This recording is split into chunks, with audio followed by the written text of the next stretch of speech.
Olá, meus irmãos, Deus os abençoe, em nome de nosso Senhor Jesus Cristo. É um grande privilégio e uma grande honra estar aqui para mais essa conversa.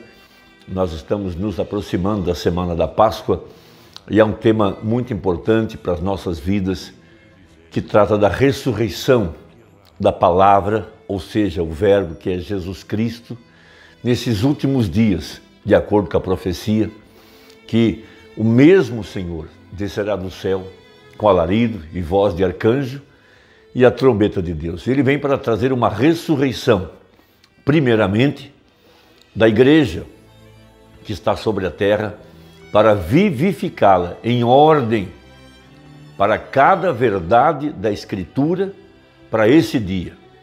Colocar a igreja em posição.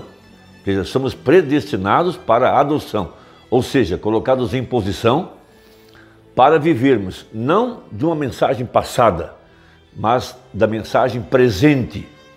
Veja, nos dias de Jesus, houveram muitos que viviam de uma mensagem passada, mas não podiam captar nem receber a mensagem da hora. Ali estava Emanuel, ali estava o Filho do Homem, ali estava Jesus Cristo, o mesmo ontem, hoje e eternamente, mas as suas mentes, os seus corações não estavam vivificados para receber a mensagem do dia.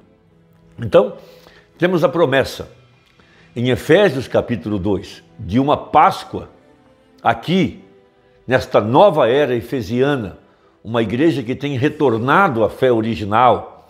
Veja, uma igreja que está fundamentada sobre a doutrina dos apóstolos e dos profetas. Então o apóstolo São Paulo, em Romanos capítulo 8, verso 11, diz: "E se o Espírito daquele que dos mortos ressuscitou a Jesus habita em vós, aquele que dos mortos ressuscitou a Cristo, também vivificará os vossos corpos mortais pelo seu Espírito que em vós habita." Então essa ressurreição de Efésios 2 não se trata da ressurreição literal dos crentes das 7 eras da igreja. Trata-se de uma ressurreição aqui no tempo do fim.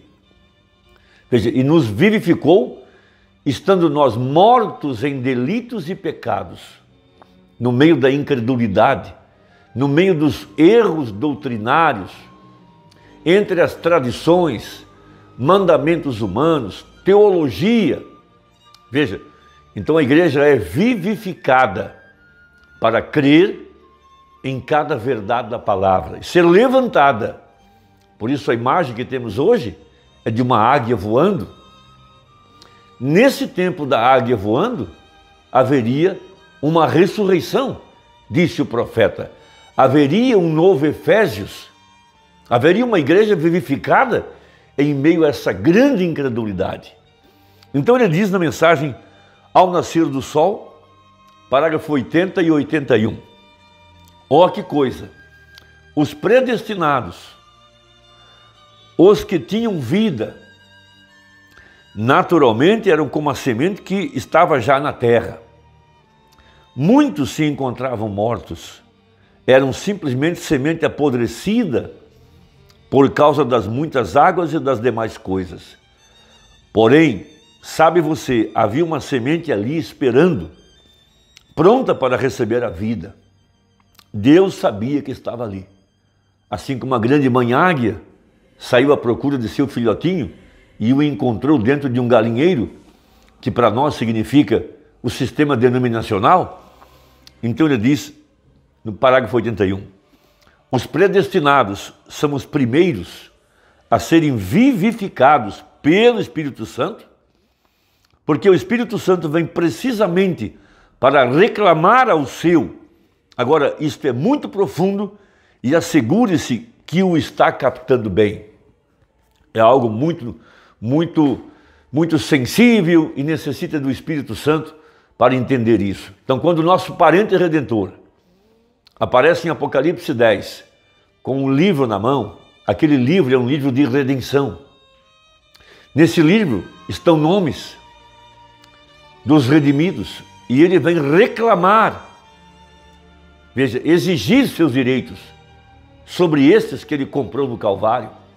esses que estavam lá em seus pensamentos na eternidade e que vieram ao mundo para serem provados, e agora ele vem para reclamar seus direitos e exigir de Satanás que tire as suas mãos imundas de sobre a propriedade do Deus Altíssimo. Então, nessa semana da Páscoa, veja, temos a mensagem, o selo da Páscoa. O selo da Páscoa, veja, é a ressurreição de entre a incredulidade denominacional. Veja, então, o profeta, nessa mensagem, o selo da Páscoa, ele fala a respeito dessa ressurreição, parágrafo 68, porque nós temos nossa Páscoa agora. Veja, então nós temos que ver se essas palavras de vida eterna estão trazendo efeitos sobre nossa vida prática, porque a mensagem foi enviada. Veja, as minhas palavras são espírito e vida, há poder vivificador na mensagem, há poder vivificador nas palavras, porque a mensagem não é ideia do profeta irmão Branham, a mensagem é a palavra de Deus. Nos dias da voz do sétimo anjo, 7 trovões soaram, 7 espíritos de vida.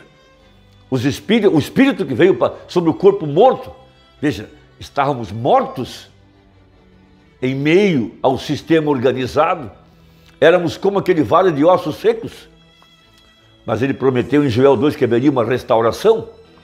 Então veio Lutero, veio Wesley, Pentecostes, até chegar o Filho do Homem.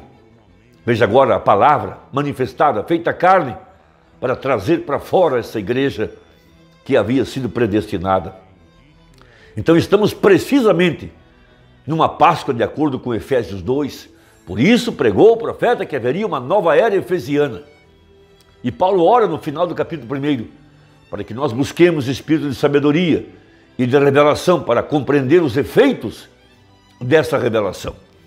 Então veja, a palavra de Deus, como Jesus foi nascido filho de Deus para ser Emanuel, e a expressão total de Deus em um homem. Veja, ele o encontrou em obediência perfeita lá embaixo no Rio Jordão, sendo batizado por aquele profeta. Logo que ele obedeceu e saiu daquela água, os céus abriram para João e ele viu o Espírito Santo descendo do céu, dizendo: esse é meu filho amado. Então veja, o Espírito veio ao profeta na água. Obediência perfeita é o que Deus está buscando de cada um de nós. Veja, Jesus padeceu, ele aprendeu a obedecer pelas coisas que padeceu. E agora, Deus está trabalhando para levar uma igreja à obediência perfeita, a cada verdade da palavra. O Espírito havia procurado em obediência. Por isso ele representa, veja, aqui embaixo na terra um cordeiro, no céu uma pomba, a pomba dirigindo o cordeiro. Um cordeiro, um tipo perfeito de um crente em obediência total à palavra. Oh, homem ou mulher instável nesta manhã, disse ele, quando você está sentado aqui e há algo em você lhe dizendo para fazer isso de um modo correto, é o Espírito Santo te sondando para levar você até o conhecimento da verdade desta hora em que estamos vivendo agora. Veja o que faz esse poder vivificador dentro das nossas almas. Ele está nos chamando para viver a mensagem do dia. Não alguma hora que já passou, a hora agora. Qual a profecia? Qual a promessa para esta hora? O que está na Bíblia para este momento? Esse é o poder da Páscoa. É o Espírito sondando, nos chamando.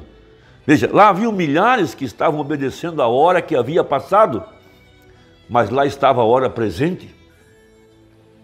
Eles sempre se referiam a Moisés e a Abraão e aos profetas do passado, mas não podiam entender que ali estava Emanuel, que ali estava Deus em carne humana, ali estava o pão da vida, ali estava a água da vida, ali estava o mesmo Jesus Cristo que apareceu para Abraão, o grande Melquisedeque. Ele chegou a dizer para aqueles fariseus: Abraão viu o meu dia e se alegrou. Veja, por que razão vocês não entendem a minha linguagem? Disse ele. porque vocês não podem. Ele o chamou de raça de víboras. Ele remonta isso para Gênesis, a semente da serpente, tendo uma inimizade contra a semente da mulher. Por que os fariseus e religiosos do seu dia não podiam entendê-lo nem crer nele?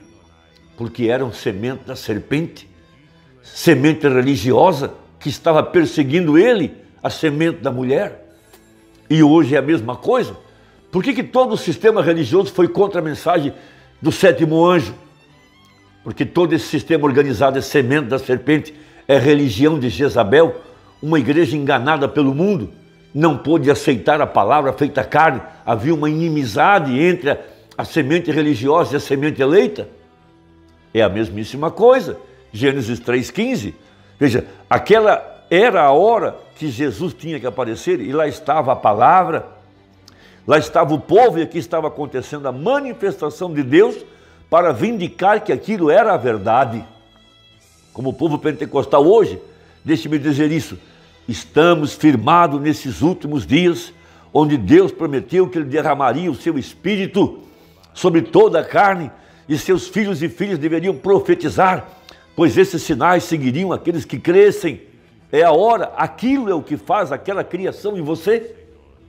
Joel 2, veja, Deus dividiu o sacrifício em duas partes. O corpo literal e físico de Jesus está na sétima dimensão, mas Deus toma o Espírito Santo e o envia sobre a igreja. Veja, o mesmo Espírito Santo sobre a igreja primitiva, a igreja de Éfeso, Atos dos Apóstolos. Haveria então um retorno a essa mesma igreja, porque Deus prometeu derramar o seu Espírito sobre os seus filhos aqui no tempo do fim e haveriam profecias. Essa é a verdade. Veja, então, ele prosseguindo, aqui no parágrafo 81, veja, da mesma mensagem ao selo da Páscoa, para concluir, é isso, vem, há um grande imã colocado nos céus que Deus um dia tocará os seus dedos nele. Ninguém sabe a hora que ele virá, nem mesmo os anjos do céu sabem, somente Deus é quem sabe. Mas lá tem havido algumas repreensões que têm saído da Bíblia, cristãos da Bíblia, crentes para esta hora. Um deles talvez foi um eixo lá atrás, em outros dias. Talvez isso seja alguma outra parte. Isto segue em frente para fazer o grande regime de Deus, porém isso será moldado na panela, no grande forno de Deus e derramado outra vez na imagem de Deus. Somente aqueles que foram atraídos por isso serão levados. Oh, que privilégio! É saber que há algo na ressurreição que nos pertence. Agora observe, para reconhecer o chamado da palavra de Deus, o qual é uma parte e é uma águia para uma águia. Veja, agora, se aquela mãe tivesse gritado com um falcão, ele nunca teria conhecido aquilo. Ele ficaria simplesmente bem ali no curral. Mas foi o grito de uma águia. Havia algo dentro do pequeno companheiro que ele sabia que era uma águia, e a mesma coisa é com cada verdadeiro crente. Quando vem a pregação da palavra de Deus e vindica e prova que é a palavra de Deus para esta hora, então há algo dentro do crente. Não me importa quão fiel era sua mãe ou seus avós, se aquela igreja está ensinando o contrário a esta hora sobre o batismo do Espírito Santo e a mensagem, veja, há algo nele que lhe faz gritar, ele deixará aquele curral. Esta é a verdade. É isso que a Páscoa está fazendo por nós, nos vivificando para crer na mensagem, para ser levantado de entre os mortos, ter nossos corpos vivificados em ordem, nos aprontando para o arrebatamento, santos e irrepreensíveis diante dele em amor. Esse é o nosso Efésios. E nos vivificou, diz o capítulo 2, verso 1, estando nós mortos em delitos e pecados. Romanos 8, a terra está aguardando a manifestação dos filhos de Deus. Romanos 8, 11, e se o Espírito daquele que dos mortos ressuscitou a Jesus habita em vós, esse mesmo Espírito vivificará os vossos corpos mortais. Em ordem, em obediência à mensagem do dia. Deus te abençoe, Espero que tenha ajudado e até a próxima, se Deus quiser, em nome de Jesus. Amém.